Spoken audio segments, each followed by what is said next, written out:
आपका स्वागत है मेरे चैनल मोटिवेशन फैक्ट में। राजा विक्रमादित्य बेताल को किसी भी हाल में छोड़ना नहीं चाहते थे, क्योंकि उन्हें योगी को दिया हुआ वचन निभाना था।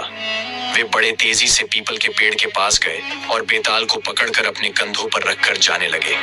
बेताल अब राजा को दूसरी कहानी सुनाते हैं। यमुना के किनारे धर्मस्थान नामक एक नगर था। उस नगर में गणाधिप नाम का राजा राज करता था। उसी नगर में केशव नाम का एक ब्राह्मण भी रहता था। ब्राह्मण यमुना के तट पर जप तप किया करता था।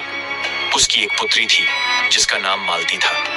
वह बड़ी रूपवती थी। जब वह विवाह के योग्य हुई तो उसके माता पिता और भाई को चिंता हुई।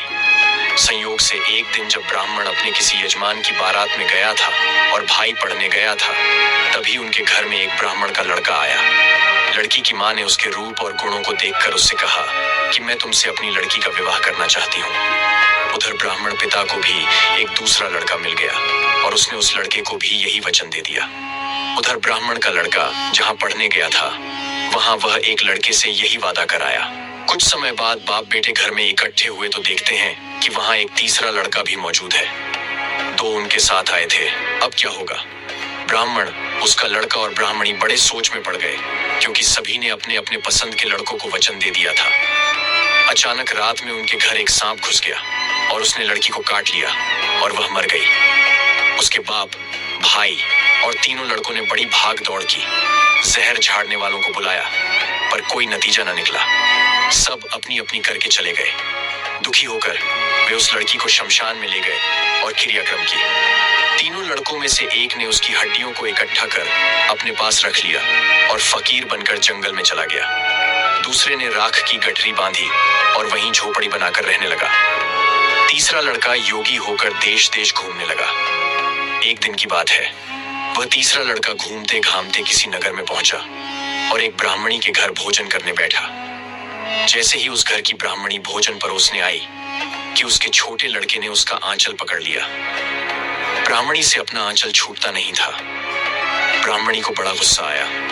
उसने अपने लड़के को झटकारा, मारा पीटा, फिर भी वह न माना तो ब्राह्मणी ने उसे उठाकर जलते चूल्हे में पटक दिया। लड़का जलकर राख हो गया। ब्राह्मण बिना भोजन किए ही उठ खड़ा हुआ। घर वालों ने बहुत कहा, पर वह भोजन करने के लिए राजी न हुआ। उसने कहा, जिस घर में ऐसी राक्षसी हो उसमें मैं भोजन नहीं कर सकता। इतना सुनकर उस औरत का पति भीतर गया और संजीवनी विद्या की पोथी लाकर एक मंत्र पढ़ा। अचानक जलकर राख हो चुका लड़का फिर से जीवित हो गया। यह देखकर ब्राह्मण सोचने लगा कि अगर यह पोथी मेरे हाथ पड़ जाए तो मैं भी उस लड़की को फिर से जीवित कर सकता हूँ। इसके बाद उसने भोजन किया और वहीं ठहर गया। जब रात को सब खा पी कर सो गए तो वह ब्राह्मण चुपचाप वह पोथी लेकर वहां से भाग गया। जिस स्थान पर उस लड़की को जलाया गया था, वहां जाकर उसने देखा तो वो दोनों लड़के पहले से ही वहां बैठकर बातें कर रहे हैं। इस ब्राह्मण के यह कहने से पहले ही कि उसे संजीवनी विद्या की पोथी मिल गई है और वह मंत्र पढ़कर लड़की को जीवित कर सकता है, उन दोनों ने हड्डियां और राख निकाली। ब्राह्मण ने जैसे ही मंत्र पढ़ा, वह लड़की जी उठी। अब तीनों उसके पीछे आपस में झगड़ने लगे। इतना कहकर बेताल बोला, हे राजन, बताओ कि वह लड़की किसकी स्त्री होनी चाहिए? राजा ने जवाब दिया, जो वहां कुटिया बनाकर रह रहा था उसकी होनी चाहिए। बेताल ने पूछा, क्यों? राजा बोला, जिसने हड्डियां रखी वह तो उसके बेटे के बराबर हुआ। जिसने विद्या सीखकर जीवन दान दिया वह बाप के बराबर हुआ। जो राख लेकर रमा रहा वही उसकी हकदार है। राजा का यह जवाब सुनकर बेताल फिर पेड़ पर जा लटका।